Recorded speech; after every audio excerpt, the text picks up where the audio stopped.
میری شادی ایک ان پڑھ سے ہوئی تھی، جبکہ میں پڑھی لکھی ہوں۔ میرا نام شہزادی ہے۔ سچ بتاؤں تو میرا خواب تھا کہ ایک پڑھا لکھا اچھا کمانے والا لڑکا ہو، لیکن کچھ مجبوریوں میں عمر سے میری شادی کر دی گئی۔ مجھے عمر سے بدبو آتی تھی، ان کا کام اتنا اچھا نہ تھا۔ خیر میں اللہ کے سامنے رو رو کر دعا مانگتی تھی کہ یا اللہ یا تو عمر کو مار دے یا پھر اس سے جان چھڑا دو میری، کسی طرح وہ جاہل سا بولنے والا۔ پتہ نہیں میں ہر بات پر عمر کو اتنی بے عزت کرتی، تنقید کرتی، عمر پر غصہ کرتی۔ عمر پھر بھی مجھے پیار سے سمجھاتا، کبھی چپ ہو جاتا، کبھی غصہ ہو کر گھر سے باہر چلا جاتا۔ میں ایک بار جھگڑ کر امی ابو کے پاس چلی گئی اور ضد کی کہ بس طلاق ہی لینی ہے۔ امی ابو نے بہت سمجھایا کہ بیٹی لڑکا اچھا ہے، نہ کرو ایسا، بس بیچارہ پڑھا لکھا نہیں ہے، باقی کیا کبھی اس نے تم پر ہاتھ اٹھایا یا کبھی گالی دی ہو؟ پر میں بس طلاق لینا چاہتی تھی۔ میں نے جھوٹ بولا کہ وہ خرچہ نہیں دیتا۔ امی ابو نے عمر کو بلوا لیا اور مجھے سامنے بیٹھا تھا۔ ابو کہنے لگے، عمر کیوں بھائی، تم شہزادی کو خرچہ کیوں نہیں دیتے؟ عمر بابا سے مخاطب ہو کر بولا، انکل جی جو کماتا ہوں سب اخراجات نکال کر جو بچتا ہے شہزادی کے ہاتھ پر لا کے رکھ دیتا ہوں۔ میرے چچا تایا سب موجود تھے وہاں۔ میں بولی، مجھے 30,000 روپے ہر مہینے چاہیے، بس اس کی شرط پر ہی جاؤں گی میں عمر خاموش ہو گیا، سر جھکائے بیٹھا تھا۔ چچا بولے، ہاں عمر، دے سکتے ہو خرچہ 30,000 کا؟ کچھ لمحے تو خاموش رہا، پھر میری طرف دیکھنے لگا، پھر لمبی سانس لی اور بولا، ٹھیک ہے، میں شہزادی کو 30,000 روپے دوں گا الگ سے ہر مہینے۔ میں نے دل میں گالی دی، کمینے دیکھنا کیسے تمہارا جینا حرام کر دوں گی۔ میں عمر کے ساتھ چلی گئی۔ ہم بجلی، پانی، گیس کا بل، راشن، کھانا، سب اخراجات بھی تھے۔ عمر سے جب بھی پوچھا کہ کیا کام کرتے ہو تو وہ کہتا گورنمنٹ آفس میں کام کرتا ہوں۔ اس کے علاوہ نہ میں نے کبھی پوچھا، نہ ہی انہوں نے کبھی بتایا۔ خیر عمر مجھے ہر مہینے 30,000 روپے دیتا۔ ایک دن میں نے اسے کہا، مجھے آئی فون لے کر دو، میں بس تنگ کرنا چاہتی تھی کہ عمر مجھے طلاق دے دے۔ عمر مسکرانے لگا اور میرے پاؤں پکڑے اور بولا، شہزادی لے دوں گا نا، پریشان نہ ہو، بس تم مجھے چھوڑ کر جانے کی بات نہ کیا کرو، جو کہو گی وہ کروں گا۔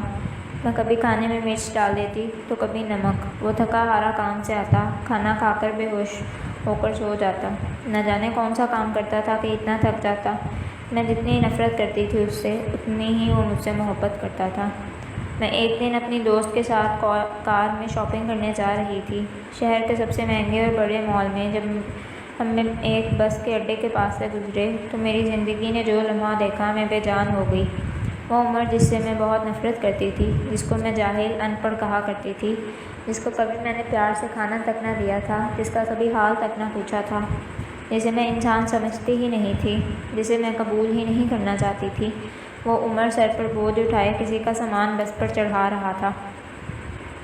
ٹانگیں کانپ رہی تھیں، پرانے سے کپڑے پہنے، پسینے سے شرابور، پاؤں میں ٹوٹی ہوئی جوتی پہنی تھی۔ میں مر کیوں نہ گئی، وہ میرے لیے کیا کچھ نہیں کر رہا تھا۔ اتنے میں ایک شخص بولا، اوئے چل یہ سامان اٹھا اور دوسری بس کی چھت پر لوڈ کر دے۔ عمر کو شاید شدید بھوک لگی تھی، وہ ہاتھ میں روٹی پکڑے رول کیے ہوئے تھا، ساتھ ہی روٹی کھا رہا تھا، ساتھ سامان اٹھا رہا تھا۔ میں قربان جاؤں میرا عمر میرے لیے کس درد سے گزر رہا تھا۔ میں آنسو لیے دیکھتی رہی۔ کام ختم ہوا، وہاں سائڈ پر ایک دکان کے سامنے زمین پر بیٹھ گیا۔ کتنی بے بسی اور تھکن تھی عمر میں۔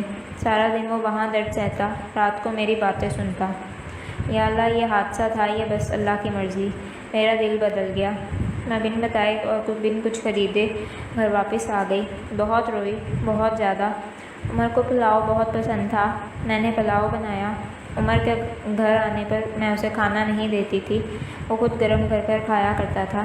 گھر آیا اور مجھ سے سلام کیا، کچن میں گیا، پلاؤ دیکھ کر بولا، شہزادی آج تو آپ نے کمال کر دیا، 1 سال بعد پلاؤ کھانے لگا ہوں۔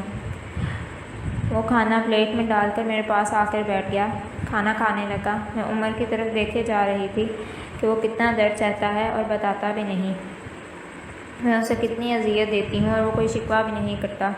عمر پر آج مجھے بہت پیار آ رہا تھا، دل چاہ رہا تھا کہ اس کے سینے سے لپٹ جاؤں۔ عمر نے کھانا کھایا اور پھر جیب سے پیسے نکالنے لگا، یہ لو شہزادی 30,000۔ میں چیخ چیخ کر رونے لگی، عمر کے پاؤں چوم لیے۔ عمر جو مجھے کبھی اب یہ پیسے نہیں چاہیے۔ عمر حیران ہو گیا اور مجھے کہنے لگا کہ کیا ہوا، اگر یہ پیسے کم ہیں تو اور لا دوں گا، بس مجھے چھوڑ کر نہ جانا۔ شہزادی تم بہت بھولی ہو اور تم پاگل ہو، تم بچھڑنے کے بعد کہاں بھٹکو گی؟ خدا جانے، بہت پیار کرتا ہوں نا میں تم سے، اس لیے خود سے دور نہیں کر سکتا۔ میں عمر کے سینے سے لگ گئی۔ آج مجھے نہ کوئی آئی فون چاہیے تھا اور نہ ہی کوئی بڑا گھر، مجھے اس دنیا کی کوئی خبر ہی نہ تھی۔ میری دنیا تو عمر بن چکا تھا۔ ہم عورتیں کیسے منہ پھاڑ کر کہہ دیتی ہیں کہ جب کھلا نہیں سکتے تو شادی کیوں کی، بات بات پر جھگڑا اور طعنے دیتی ہیں۔ کبھی اپنے شوہر کا وہ چہرہ دیکھنا جس کا میں نے عمر کا دیکھا تھا۔ خدا کی قسم ہے ہم ایک سانس نہ لے سکیں اس ماحول میں۔ یہاں مرد اپنی فیملی کے لیے خود کو قربان کر دیتا ہے۔ جتنا شوہر کماتا ہے اس پر خوش رہو، پیسہ ہی سب کچھ نہیں ہوتا۔ خدا کی قسم مجھے بڑی گاڑیوں اور اے سی والے محل میں بھی وہ سکون نہیں ملا جو سکون عمر کی باہوں میں آتا ہے، جو سکون عمر کا سر دبانے میں آتا ہے، جو سکون عمر کی پسند کی کھانا بنانے میں آتا ہے۔ ہم سفر کی بے بسی کو سمجھو تو صحیح، دیکھو تو صحیح، آپ کبھی جھگڑا نہیں کریں گے۔ عمر اب میری زندگی ہے اور میں عمر کی شہزادی ہوں۔